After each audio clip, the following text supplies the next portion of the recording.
And there's a lot of overlap in those groups, but so here is a story from Brian Williams on the 11th hour. And there's two aspects of this. It's coming out of, let's play the clips of Bernie Sanders talking about Amazon and Washington Post, because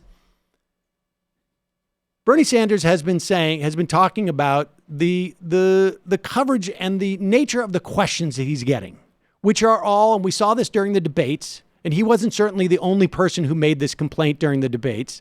He just did it in a way that gets more attention, maybe. But we saw this in the debates, which is that the framing of these questions are being framed from a right-wing perspective.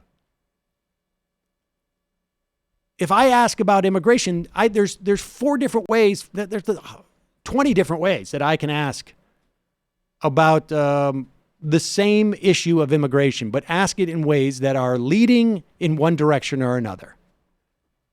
And certainly, if it's up to me, I'm going to lead in a way that is framed by the left.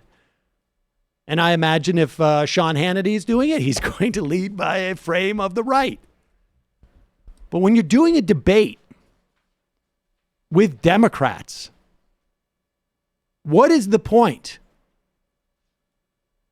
It's for Democrats to figure out who they want to vote for. What is the point for boxing them in on a Republican frame, unless you are already taking this primary to the general election as a reporter? Because they don't do it on the right. I mean, it's just simply they don't. And we'll see it whether it's in the questions of abortion or the question of we won't see these debates this time around, but we've seen it in the past. So here's Bernie Sanders he's not broadly attacking the media. He is specifically criticizing the type of coverage he's getting and the nature of the coverage, which politicians, like I said, there was multiple people who said this, who made these comments during the debates.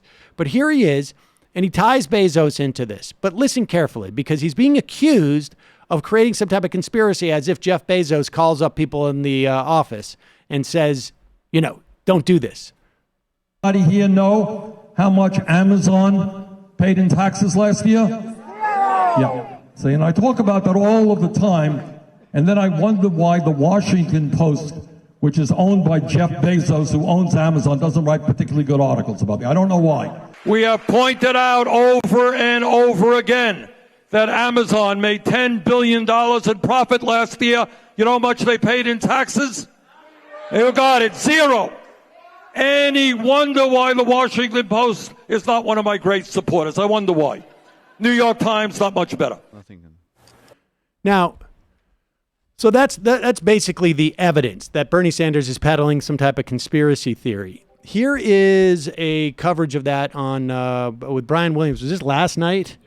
Okay. This was bad. And he's got 2 reporters on. One is Costa from the Washington Post. And the other one, and then the other one is the Wall Street Journal reporter.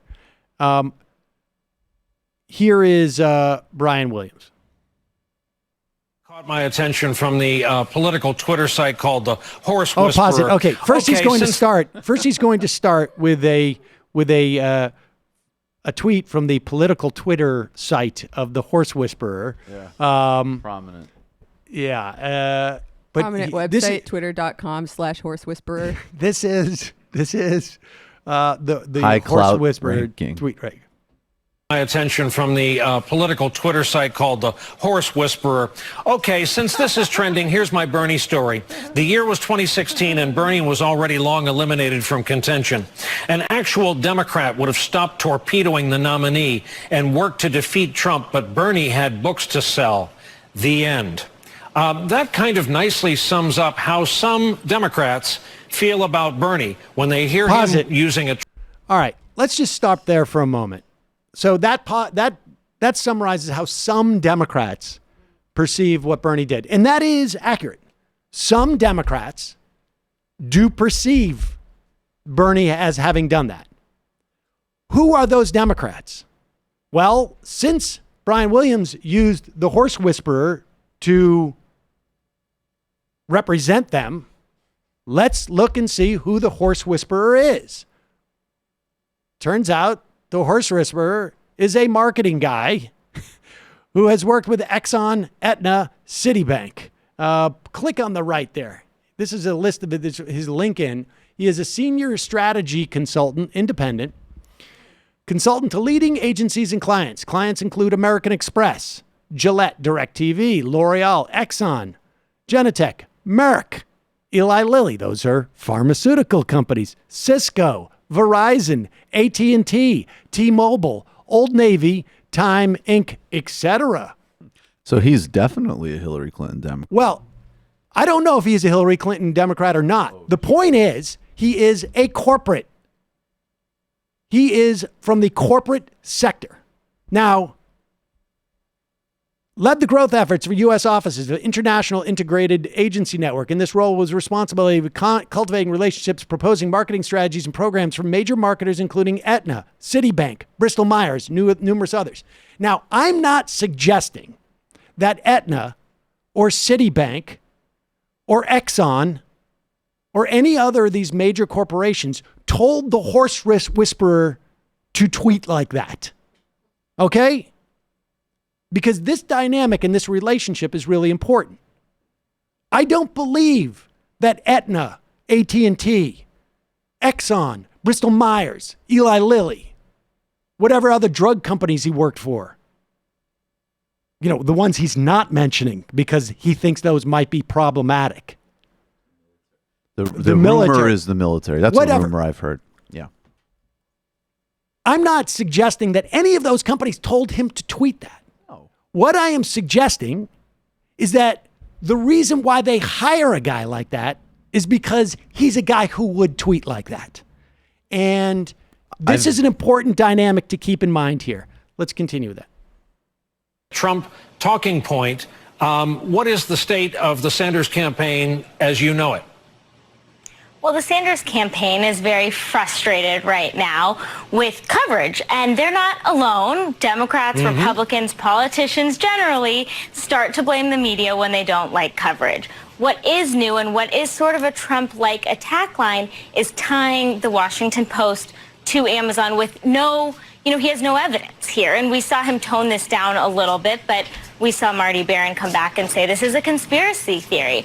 But the Bernie Sanders campaign right now, he is polling in second or third. He's doing a lot better than 21, 22 people in that field. But he is not moving up. He's been sort of stagnant. And so he needs to expand his support.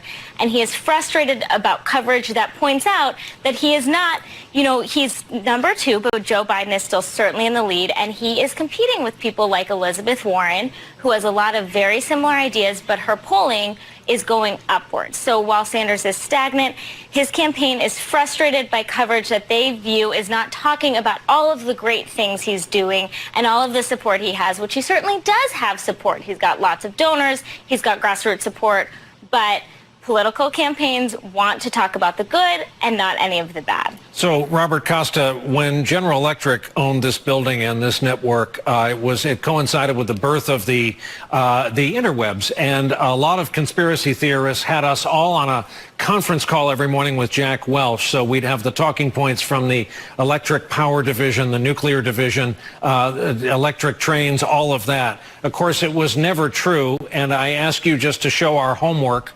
When was the last time you met or heard from Jeff Bezos about your coverage? Pause it.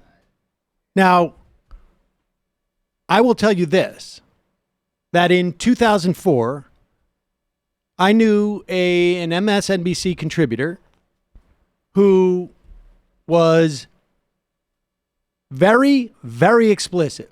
We couldn't talk about it at the time, but Bob Wright, who was the NBC executive, CEO, and then the chairman and CEO until about 2007, Bob Wright spoke to Jack Welch. And Bob Wright spoke to all the people at GE, who were the number one weapons manufacturer in this country, who owned over 51% of NBC. And I know for a fact that in the run-up to the war, They certainly got calls about people saying certain things on the network and putting Frank Luntz out there to do stuff. So Brian Williams might be right that Jack Welch never called him. But why would Jack Welch call Brian Williams?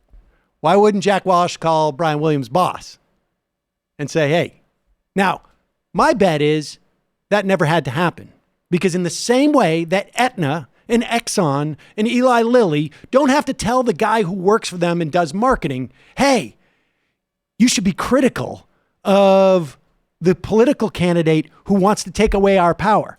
You don't have to say that to him, because the reason why you hired him was because you don't have to say that to him.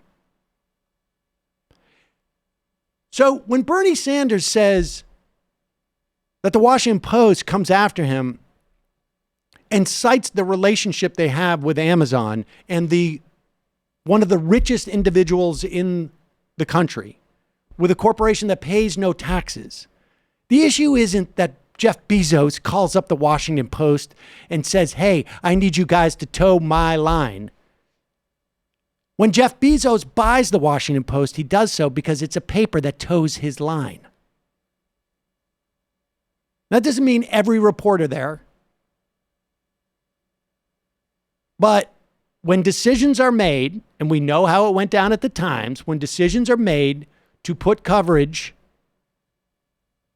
on Bernie Sanders, and when decisions are made to ask questions of the stable of people who are there, the least sympathetic are appointed, which does not happen. Does not happen on across the board with candidates.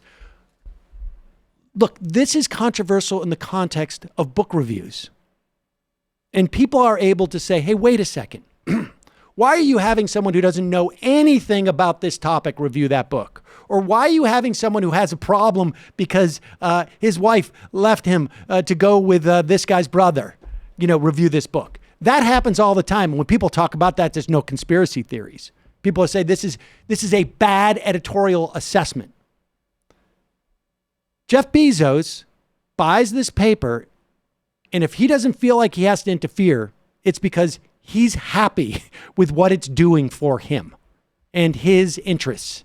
I would just like to add, I think another thing, and I'm not sure you have time to play this Chomsky clip, but it really speaks to it, that another thing that's very reflective, and I could speak in personal conversations with some journalists, but actually also people who do marketing jobs, like the horse whisperer gentleman, that they are so into this unacknowledged ideology that they actually have, they're being very sincere that they think that Bernie's being conspiratorial, because they're so deep in that thought process that they think that any even noting of it is conspiracy, if that makes sense. Like right. They're not even disingenuously putting it off.